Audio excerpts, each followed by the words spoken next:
Oi, eu sou a Isabela. Eu sou a Flávia. E você caiu no Angu de Grilo. Oi, gente, tudo bem? Boa terça-feira. Olha ela, gente. Ai, animado. Gemendo. Bom, no episódio de hoje, nós vamos falar sobre os recentes movimentos aí que começaram em Bristol, né, na Inglaterra, de arrancar estátuas de traficantes de escravos, de escravizados, melhor dizendo. Começou no fim de semana, né, que tiraram aquela estátua na força e foram rolando pela cidade até jogar num canal, num rio. Já temos muitas sugestões ao redor do mundo de estátuas a serem derrubadas pelo Brasil e pelo mundo, mas vamos falar desse debate aí de arrancar, não arrancar, o que fazer com essa memória, essa documentação e essas homenagens a pessoas que fizeram tão mal à humanidade. E depois vamos seguir falando dos movimentos antirracistas da semana passada, dessa vez da internet, né? Críticas ao Blackout Tuesday, a pessoas e marcas que se apropriaram desse dia e desses movimentos para se posicionar, mas que não fazem qualquer movimento de mudanças internas em suas estruturas, e pessoas que historicamente já apresentaram comportamentos e posicionamentos conservadores e racistas. Então é isso, fique conosco. Flávia, quer começar a falar das estátuas? Eu quero. Então, tudo começou tudo começou com um assassinato. Tempo atrás, na Ilha do Sol. Tô falando que ela tá animada hoje, gente. Deve ser a gravação matinal, depois de uma noite infernal que nos provocou o atraso. Sim. Nessa edição. Mas olha só. Claro, as manifestações desencadeadas, né, a partir do assassinato do George Floyd nos Estados Unidos pelo policial branco. E na semana passada, essas manifestações chegaram ao Reino Unido, chegaram à França. O próprio Brasil já está engajado nas marchas Vidas Negras Importam, contra a violência policial. É uma agenda importante que a gente até pode falar daqui a pouco mais sobre isso. Mas no domingo, as manifestações foram muito intensas no Reino Unido e em Bristol, manifestantes, inclusive me chama a atenção que a linha de frente, né, da manifestação eram jovens brancos, retiraram a estátua do Edward Colston, traficante de escravos, rolaram ela pela rua, fizeram uma dramatização com o joelho no pescoço, da mesma forma que o assassino de George Floyd fez para matá-lo, para asfixiá-lo, e depois jogaram a estátua no rio. Qual é o bastidor disso? A comunidade já vinha pedindo ao município a retirada daquele monumento porque achavam uma infâmia, sem sucesso. E aí, com essa história das manifestações e do repúdio ao racismo, os manifestantes tomaram a decisão de próprio punho, né? Com as próprias mãos. Essa imagem, ela viralizou e repercutiu muito, claro, por icônica. Tem gente... no domingo, eu entrevistei um historiador chamado Cândido Domingues. Ele é da Universidade do Estado da Bahia e ele fez dissertação de mestrado sobre capitães negreiros na Bahia nos séculos 17 e 18. E aí, ele estava falando assim, olha, do ponto de vista do signo, né, da imagem, do repúdio a esse ato, é muito forte.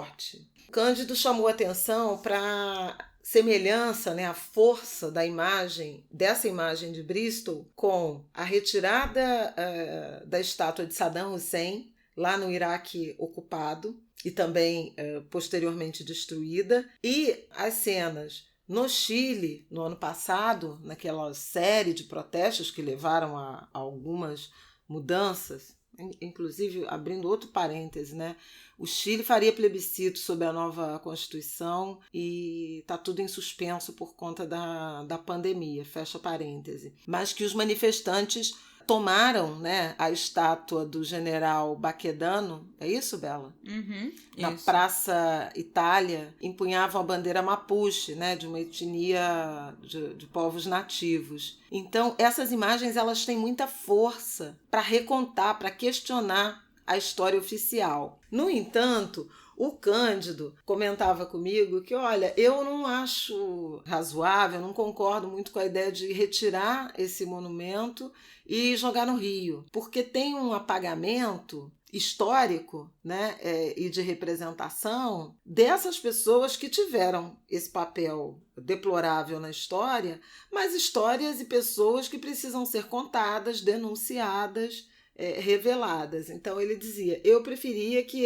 ele fosse retirado pela municipalidade e passasse a integrar um acervo de museu com essas explicações. Esse homem, papapá, por um longo período, a estátua estava em Bristol havia 125 anos, ou seja, num determinado momento da história, ele era um herói, um benfeitor a ser reverenciado. E com os questionamentos, como a história é ágil, né, gente? O processo histórico é ágil, ele vai e vem. Porque a gente gosta de... O Simas fala muito disso, né, da característica exusíaca, né, do processo e da forma como se conta a história. O professor comentou sobre isso, sobre ser contrário a esse apagamento, no sentido de destruir os vestígios, né, de existência, e eu tendo a concordar com ele. Mas... antes de passar para a Isabela, ele me contou 2 histórias, porque ele estuda lá em Salvador, né? De, por exemplo, na Bahia. O quanto a gente também aqui no Brasil pouco sabe, né, dessas figuras suspeitas da história. Ele me contou 2 histórias. Uma é do Teodósio Rodrigues de Farias, que tem registro formal, físico, de 3 viagens de tráfico de escravizados, né, de africanos a serem escravizados, entre 1750 e 1755, da Costa da Mina para a Bahia, numa embarcação que se chamava São João Batista e Almas. Pois bem, esse cara, todo ano, é lembrado na festa de Senhor do Bonfim, a lavagem do Bonfim, que é uma festa que tem um cruzo, né, de celebração católica com as águas de Oxalá, do Candomblé, porque ele foi o cara que trouxe a estátua do Senhor do Bonfim. E ele, inclusive, os restos mortais do Teodósio estão enterrados na Igreja do Bonfim. Agora veja, um escravocrata, um traficante de escravos, enterrado na igreja, tendo trazido a imagem do Senhor do Bonfim, onde mulheres negras, né, baianas, iás, fazem a lavagem nessa demonstração de fé, de reverência ao Oxalá e ao Senhor do Bonfim, com esse, vou parar de usar sincretismo, né, por causa do Simas, com esse cruzo, esse cruzo de religiosidade. E ninguém sabe que o cara era um escravocrata. Enfim, a outra história que ele me contou é do comerciante, também de escravos, né, Joaquim de Pereira Marinho, Conde Pereira Marinho, quer dizer, ganhou títulos de nobreza. Ele tem 33 viagens registradas de 1839 a 1850. É homenageado com uma estátua em frente ao Hospital Santa Isabel, no bairro de Nazaré, em Salvador. Esse hospital é o Hospital da Santa Casa de Misericórdia, da qual esse traficante de escravos foi provedor.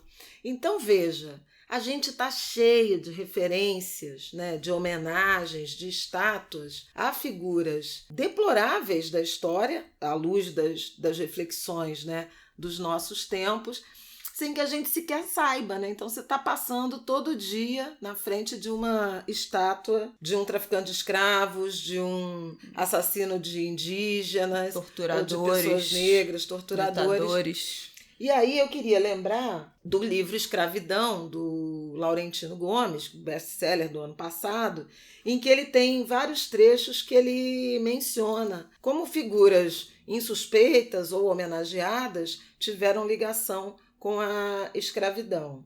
Ele lembrou de Aristóteles, o filósofo, Thomas Jefferson, que é o autor da Declaração de Independência dos Estados Unidos, também tinha escravos. Aristóteles? Né?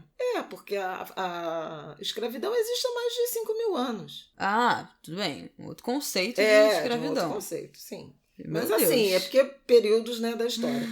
Thomas Jefferson, autor da Declaração de Independência dos Estados Unidos. Tiradentes, ele inclusive hoje nessa terça-feira está tuitando sobre isso. herói da Inconfidência Mineira, foi dono de 6 cativos. John Newton, pasmem, quem é de religião cristã, né, evangélica, vai se impressionar.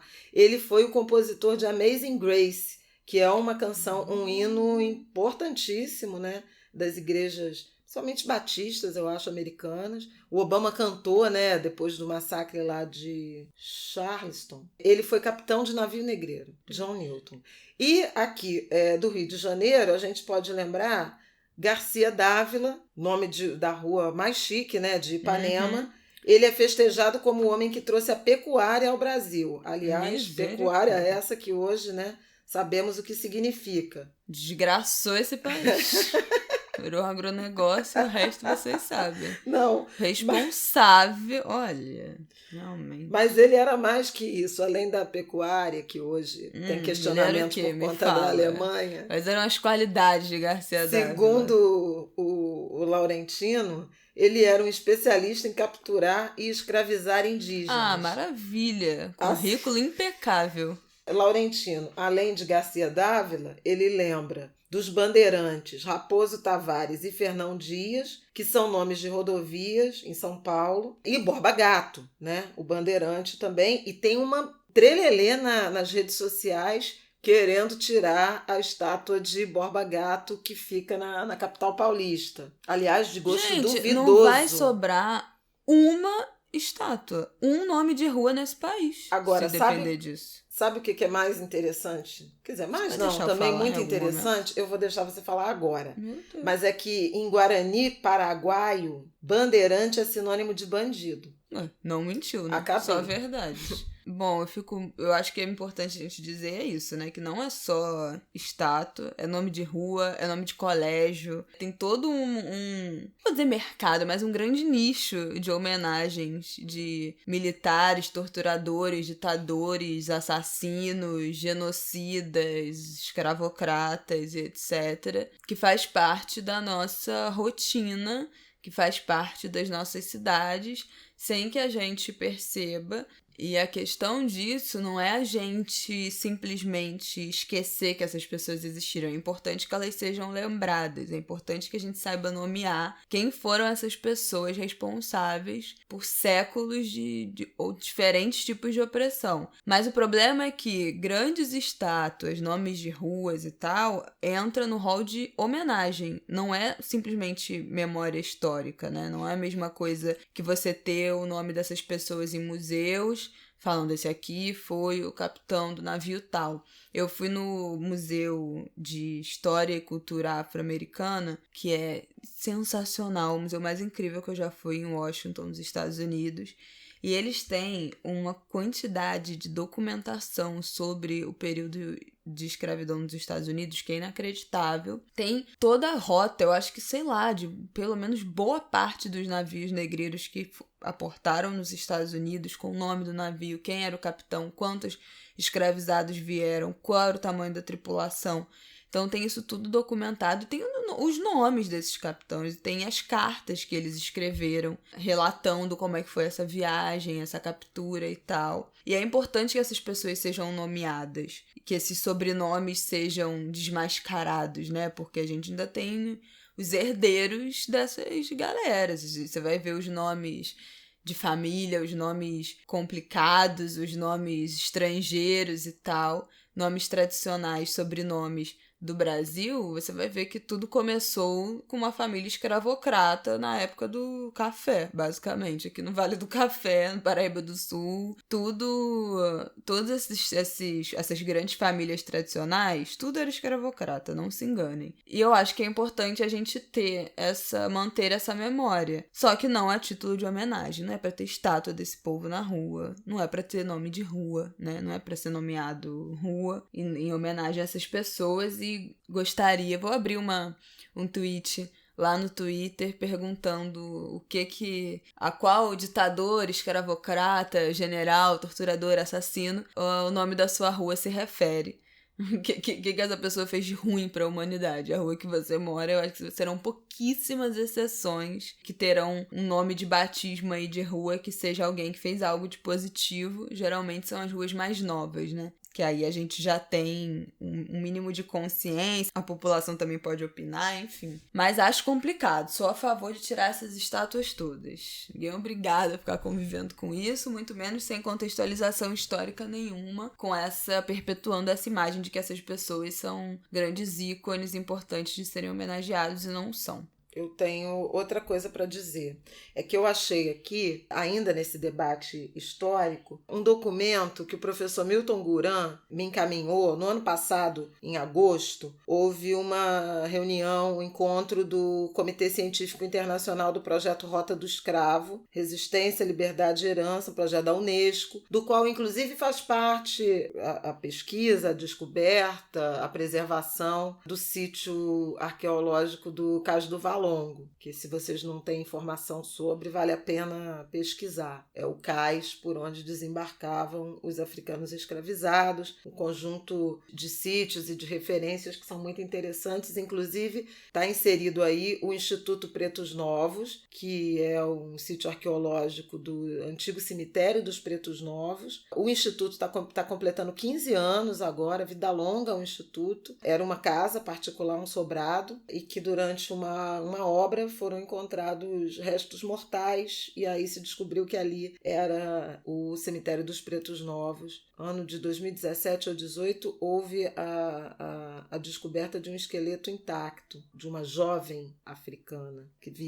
seria escravizada, mas eram os que chegavam, os pretos novos eram os pretos recém-chegados, né, de África, e que vinham ou chegavam quase mortos ou em situação muito dramática de saúde, e eram enterrados ali mesmo, sem dignidade, né? Sem reverência, sem respeito. Mas o ponto é que nessa declaração, nesse documento da reunião, eles chamaram a atenção, o comitê, para a obrigação de quebrar o silêncio em torno da escravidão. Não é limitado ao comércio transatlântico de africanos escravizados e aos sistemas, né, desenvolvido nas Américas. Era um fenômeno global, era contínuo, e eles chamavam a atenção de pesquisar não apenas a memória das pessoas escravizadas, mas também a memória e a história de quem escravizou. E nesse sentido, essa provocação traz um debate importante sobre reparação, porque são famílias e famílias que enriqueceram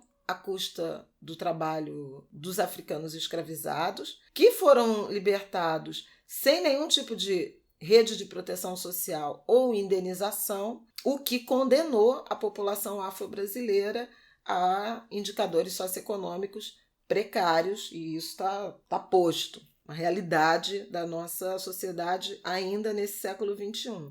Então, saber quem foram os algozes, os escravocratas, conhecer essas histórias, dar nome a essas histórias, é tão importante quanto conhecer e dar nome às nossas histórias. Com isso eu acabei, tá, dona Isabel? Então tá, Flávia. Bom, vamos mudar aqui para os movimentos de reconhecimento aí, os carimbos antirracistas que rolaram na semana passada. Bom, eu fiquei extremamente incomodada com esse Blackout Tuesday, que aconteceu na terça passada, um movimento que era basicamente você postar um quadrado preto nas redes sociais, principalmente no Instagram. Achei de quinta, achei que não comunicou nada, achei Falei isso até no podcast Wanda da semana passada.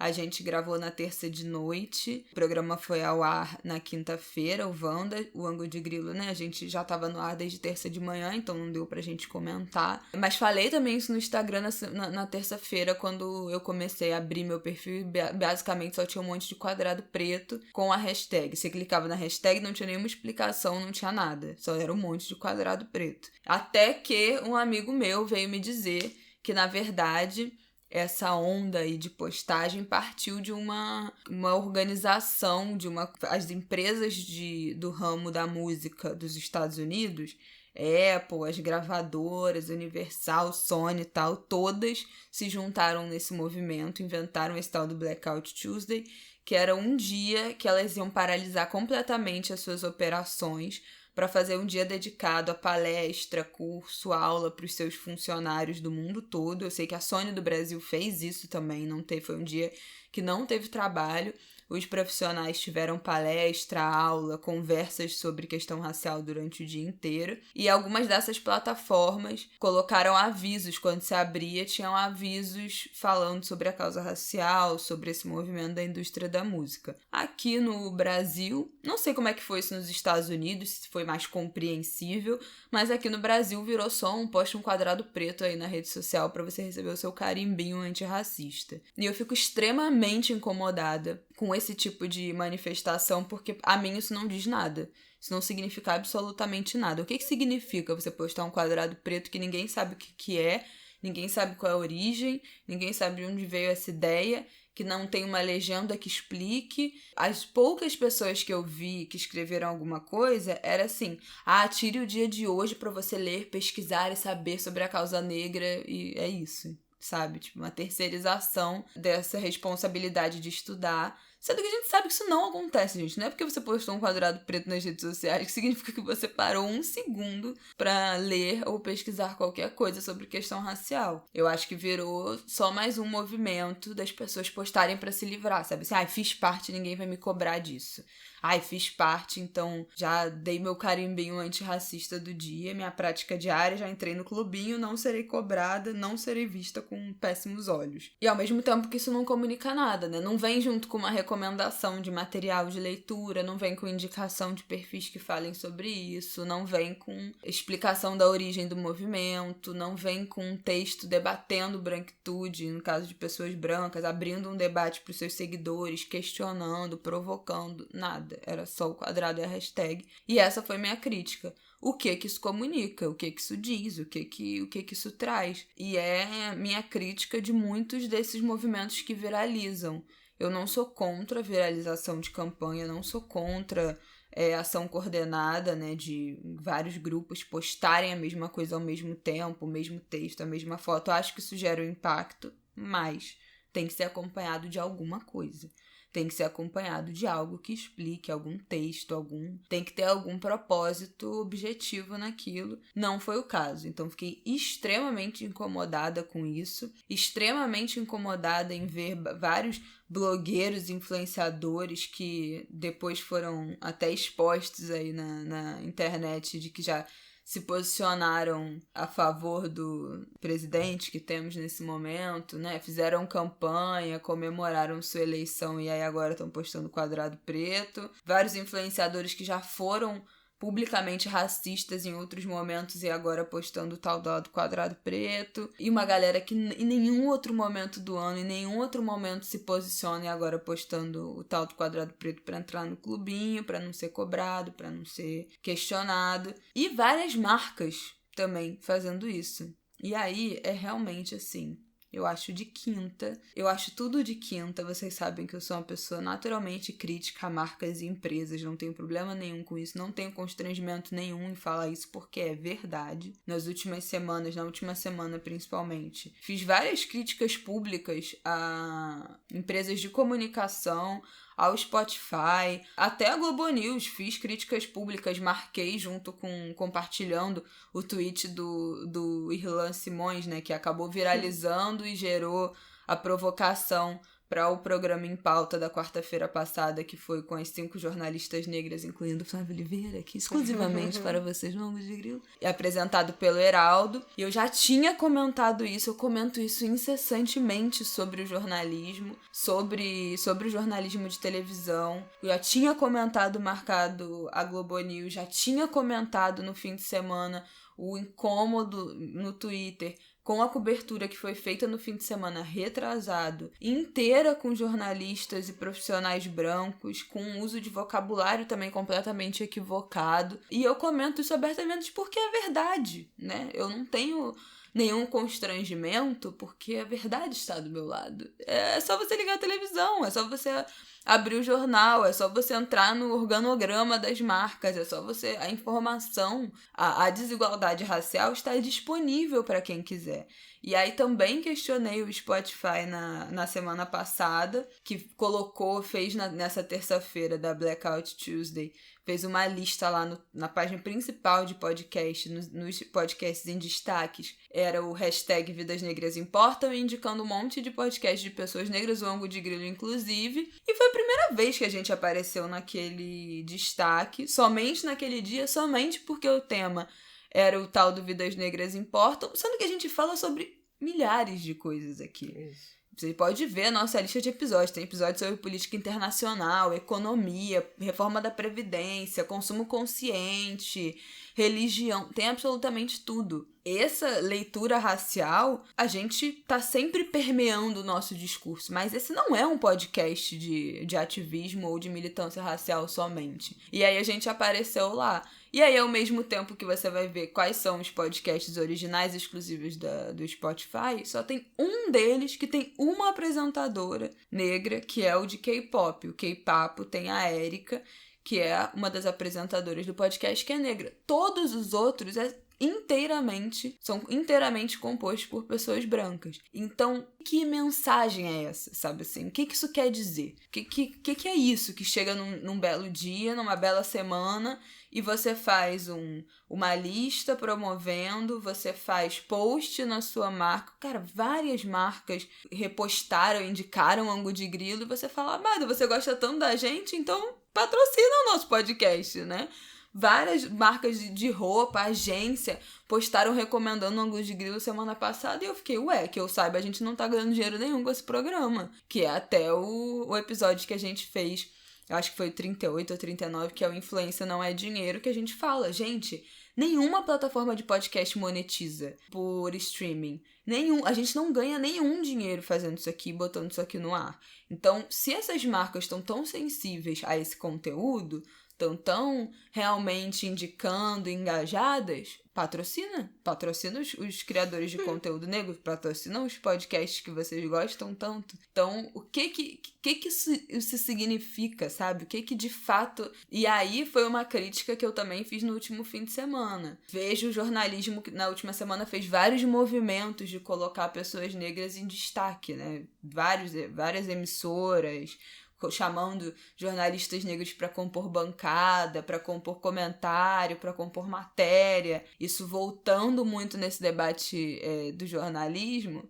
E eu falei, gente, não se enganem, o jornalismo não é antirracista, ele só está sendo pressionado. E boa parte dessa galera que tá aparecendo agora nesses programas, matérias especiais, não são seleções de algum do grande conteúdo, do grande parte da redação de pessoas negras que eles têm.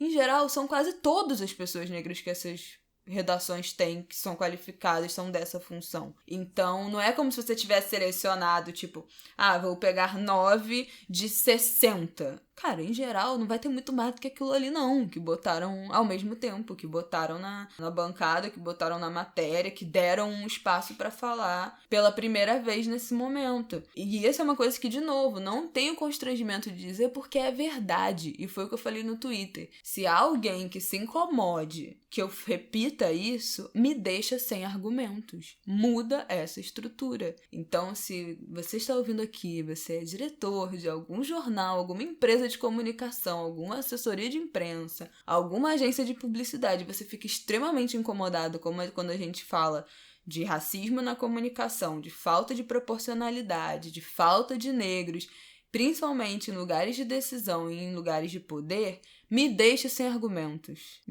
Eu vou parar de falar quando eu já não tiver mais como argumentar. Enquanto for verdade, amados, I'm sorry. Continuarei falando, continuarei apontando, porque a verdade é como uma pedra de gelo que sempre vem à tona. O que eu posso comentar sobre isso? A experiência do especial na Globo News foi muito forte, inesperada e com uma repercussão muito, muito grande. Se eu puder medir em, por exemplo, seguidores, o meu número de seguidores no Twitter cresceu 30%. Já tô, tipo, com quase 180 mil seguidores e era, sei lá, 120, 130, enfim, uma coisa brutal, assim, de aumento. E no Instagram tá quase dobrando. Tô com perto de 88 mil seguidores, numa onda que começou nesse sigam pessoas negras, etc., viralização de rede social, mas que ganhou muito impulso a partir do programa, da experiência do programa com 6 pessoas negras. Eu, Heraldo Pereira apresentando, Maria Júlia Coutinho, Aline Midlet, Lilian Ribeiro,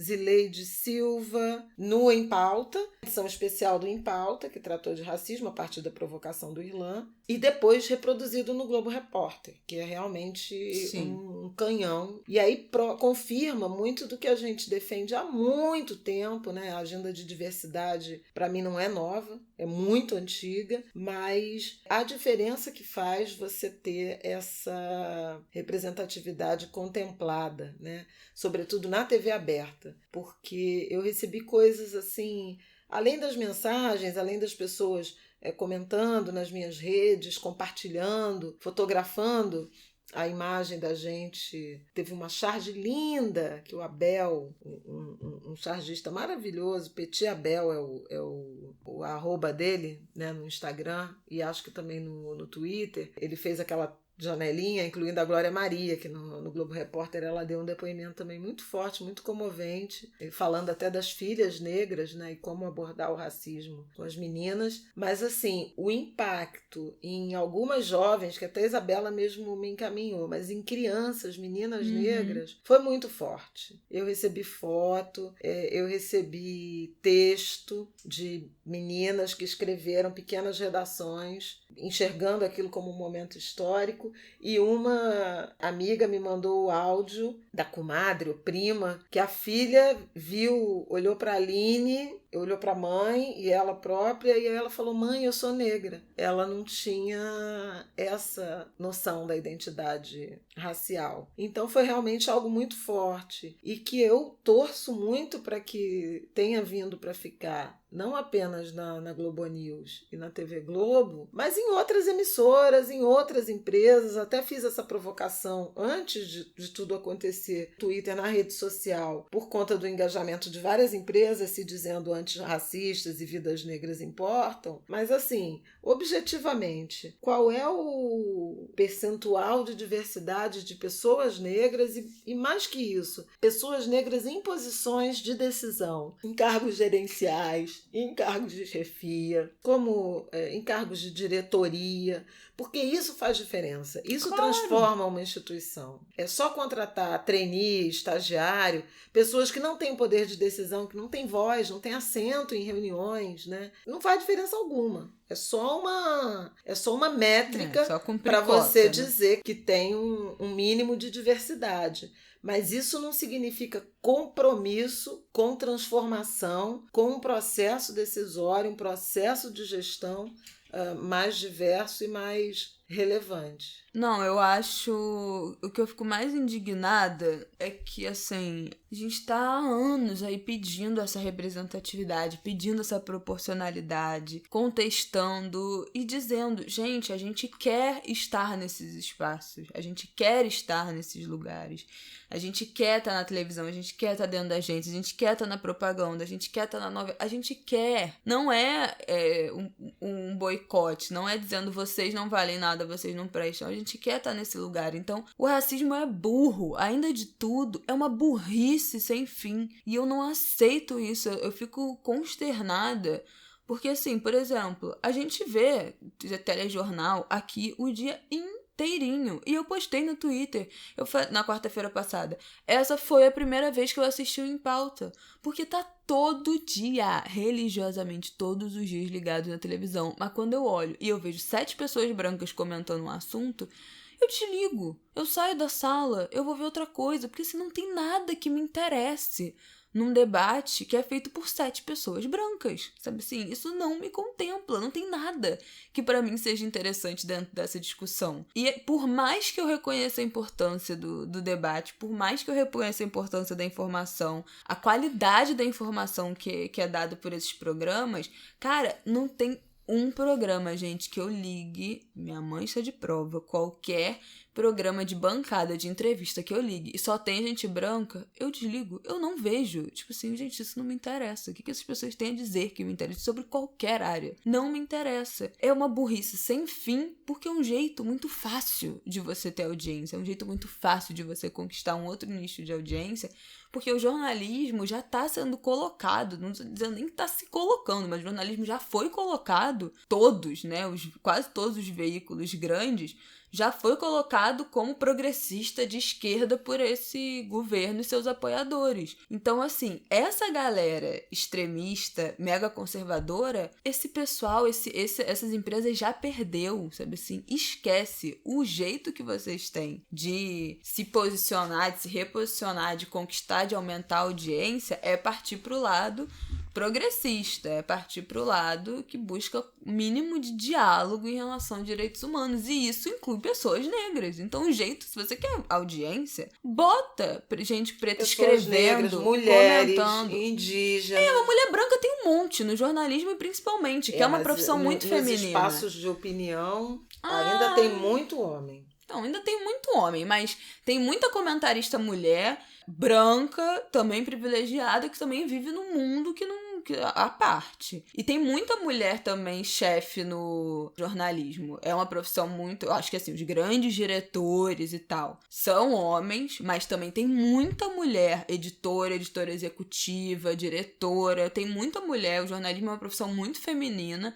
Tem muita mulher em cargo de chefia. Até pelo nível de renda, salário. Mas completamente dominado por mulheres brancas. Completamente. Entre apresentadoras, entre chefes, entre comentaristas. Então, assim, não há nada que me interesse nesse tipo de debate. E é uma saída muito burra, porque, assim, esse é o momento... Quer dizer, já passou, né? O momento de fazer essa virada... Se a gente precisa de audiência, qual é a audiência que a gente de fato pode conquistar? É a audiência negra. E parece que fazem o inverso. E isso vai para também o entretenimento. Novela que continua botando pessoas negras nesse lugar. Cara, as novelas que estão reprisando agora, gente, é um cúmulo. Eu acho que avançaram muito as novelas nos últimos tempos, né? Amor de Mãe tinha aí Thaís Araújo como protagonista, tinha a Jessica Ellen, então tinha mulheres negras em outras posições qualificadas, graduadas, a Thaís também em Aruanas, né, uma advogada importantíssima e tal, então acho que isso tem mudado, mas cara, invariavelmente as produções nacionais de entretenimento também reforçam esse lugar da pessoa negra nos estereótipos, né, nessa história única das profissões dos cargos subalternos.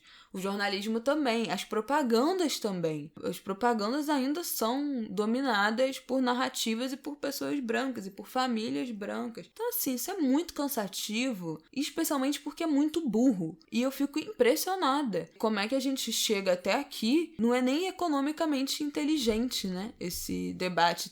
Uma vez eu entrevistei a Camila Schutte, que ela é uma mulher branca de engenharia e software e tecnologia e tal. E ela fala disso, assim, como as pessoas precisam entender. Ela fala do debate de gênero, né? Da presença feminina nesses mercados de tecnologia, nesses cargos de tecnologia que ainda são muito vista com muito preconceito, é muito raro. E ela fala sobre gênero, mas eu concordo com o que ela diz e acho que se aplica à raça. As pessoas precisam entender que quando a gente fala de diversidade de gênero, é um debate econômico, não é um debate ideológico, não é um favor.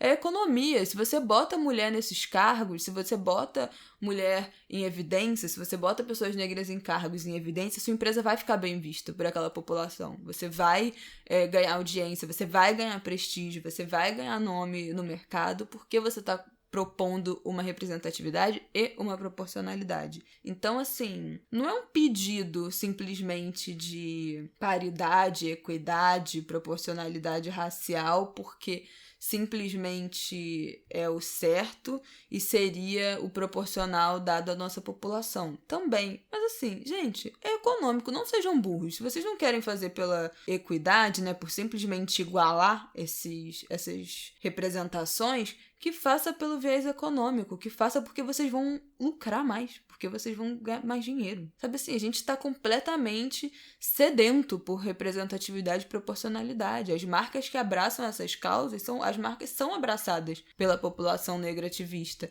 Então é muito fácil, sabe assim? Ai, eu não tenho muita paciência. Né? E quem desrespeita, transgride, ignora meu filho, esse clamor também corre risco de boicote. Aliás, estamos com exemplos em profusão, né? Sim. Desse tipo de cobrança. No fim de semana, o Carlos Wizard, que é um empresário bilionário, dono de várias marcas, né, de curso de inglês, a fintech, né, de área financeira, marcas esportivas, escolinhas de futebol, rede de varejo, né? Loja de produtos naturais. Isso. Acabou desistindo de assumir uma secretaria no Ministério da Saúde, no qual ele já estava atuando como conselheiro, em razão de pressões, certamente, de sócios, né, de acionistas desses negócios, pela ameaça, levante de boicotes que surgiu nas redes sociais. O grupo a holding, né, da família dele, tem um portfólio de marcas.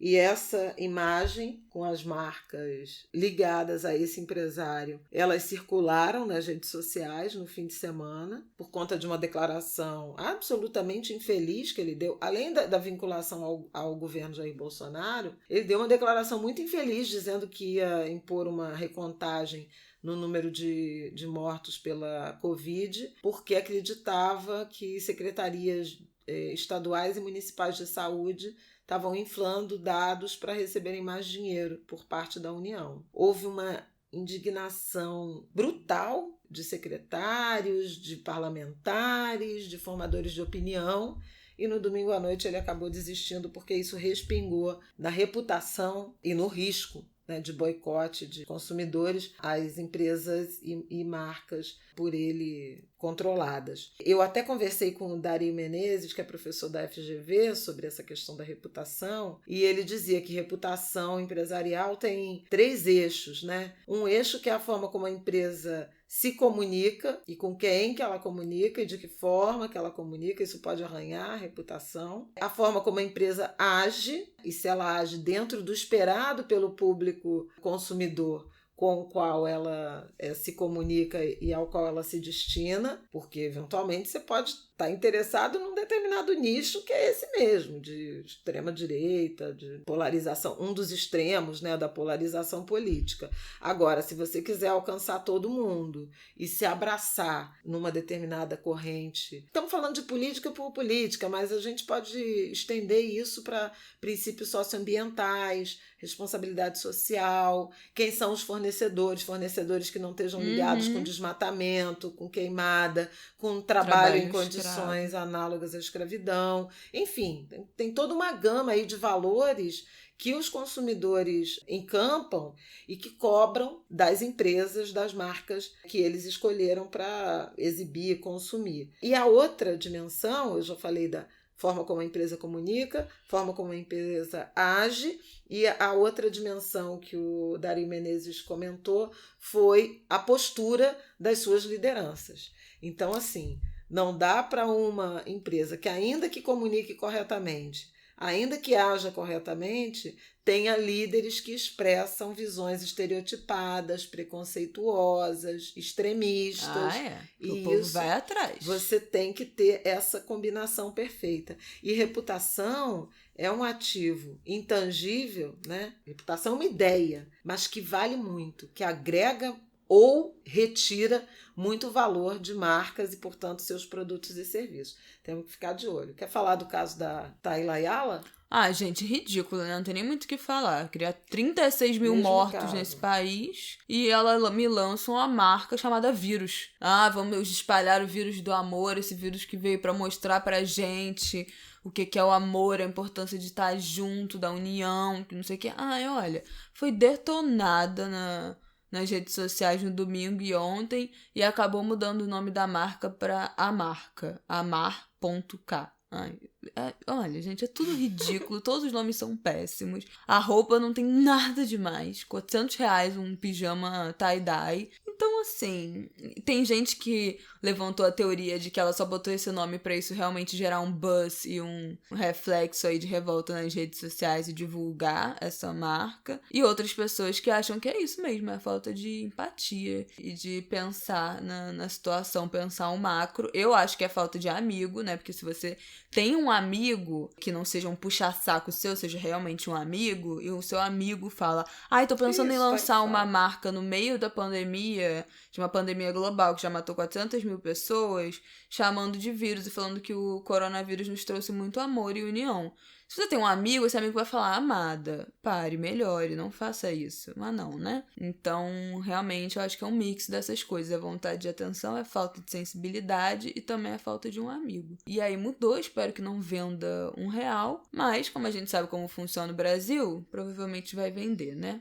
Já deve estar com muito mais seguidores do que antes. Uma das blusas, né? Parece um tie-dye do Covid. Ah, tinha a estampa do... Eu bem vi gente comentando isso. Eu achei que é uma... Nossa, será pode ser que eu tenha... Será?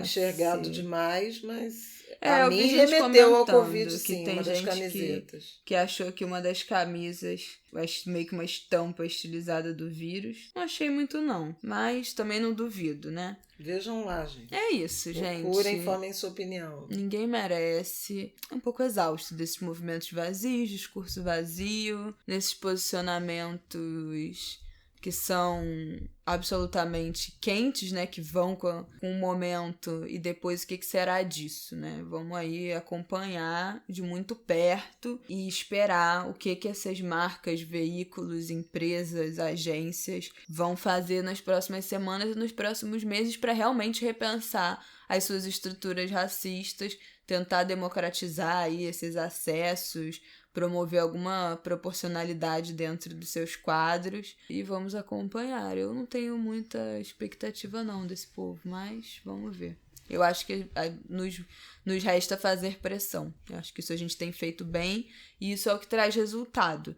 Não sei se duradouro, acho que a gente tem que ainda pressionar para serem resultados duradouros, mas imediatos a gente está vendo que tem trazido. Isso. E nesse contexto, para finalizar, né, o meu comentário, eu acho muito importante que esse debate tenha eclodido durante a pandemia, infelizmente a partir de uma provocação muito do que está acontecendo nos Estados Unidos, mas eu acho que eu já tinha comentado aqui no Ângulo de Grilo sobre o meu medo de esse tema, né, da diversidade, essa reivindicação de aumento da diversidade nas empresas, ele desaparecesse nesse momento de pandemia por conta da prioridade das empresas com a própria saúde financeira e uma certa negligência. Eu esperava uma secundarização, quase um abandono dessa agenda da diversidade nesse momento e estava com muito medo dos processos de reestruturação, que eles repetissem experiências anteriores, que são demitir as mesmas pessoas. A gente chegou a falar sobre isso aqui em algumas semanas atrás, sobre o meu medo do redesenho das estruturas corporativas, sem contemplar negros, mulheres, né? Sem contemplar a diversidade. E vinha falando sobre a importância de si, já que as empresas vão se reestruturar, os veículos vão se reestruturar em razão dessa crise, dessa recessão, que princípios de diversidade e de sustentabilidade, de responsabilidade principalmente ambiental, socioambiental, eles prevaleçam, pontuem, atravessem essas reestruturações. Me parece que esse episódio de George Floyd e tudo que foi desencadeado a partir dele pode ter devolvido diversidade, antirracismo, combate ao racismo, como queiram chamar, para o topo da agenda, ou pelo menos das preocupações do mundo corporativo. Por um episódio violento, triste, absolutamente condenável, a gente acaba tendo a perspectiva de debater e de promover algum tipo de transformação, de mudança. Então, que assim seja, né?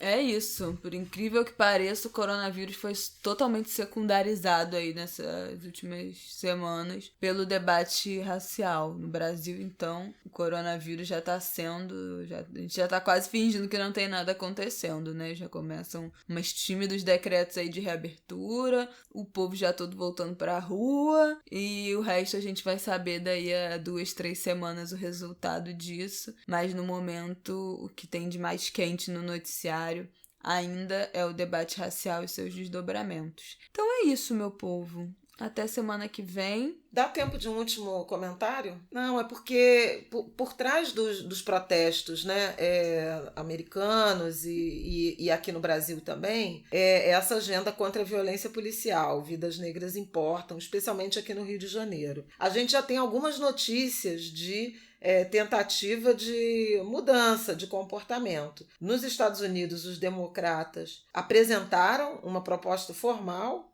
parlamentar, de mudança nas polícias. Os jovens têm marchado pedindo redução do orçamento, redução de verba. Então, debate orçamentário foi alcançado. Que era, inclusive, uma plataforma do Bernie Sanders, que era pré-candidato democrata à presidência, mas que abriu mão da candidatura em favor do Joe Biden, ex-vice-presidente. Mas em Minneapolis, onde George Floyd foi assassinado, né, no estado de Minnesota, 9 dos 13 membros do conselho da cidade se comprometeram a substituir o departamento de polícia por um modelo de segurança liderado e negociado pela comunidade, ou seja, dissolver o departamento de polícia. E em Lincoln, em Nebraska, houve a assinatura de um acordo com líderes da comunidade negra para montar uma força-tarefa e responsabilizar policiais por seus crimes. Também uma mudança de postura. O Obama, na semana passada, quando fez aquele pronunciamento durante a escalada das manifestações, ele chamou atenção para a atribuição de prefeitos e de autoridades municipais para reverem procedimentos que diz respeito a abordagens policiais. No Brasil, esse assunto, essa agenda é sempre presente, porque a segurança pública ela está vinculada, né, como atribuição do governo do estado. Então, embora o governo federal possa ter um papel de articulação, né, na política de segurança.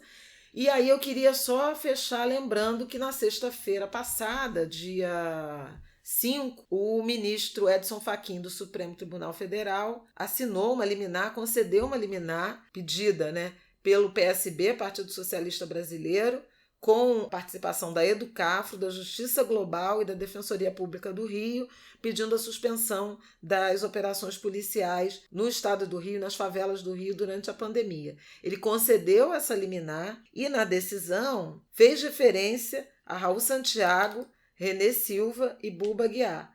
Raul e Renê, do coletivo Papo Reto, do Voz das Comunidades, e ambos, né, do Gabinete de Crise do Alemão, sobre o qual a gente já falou por aqui, Buba Aguiar, do coletivo Fala Cari. Todo mundo envolvido não apenas nas reivindicações contra a violência policial, mas nas ações humanitárias de distribuição de cesta básica, kit de higiene e informações nas comunidades sobre a pandemia do Covid. Então, meu carinho para Raul, Renê e Buba. É isso, gente. Até semana que vem. Boa semana para vocês. Terça que vem estamos de volta. Um beijo. Chuva de beijos.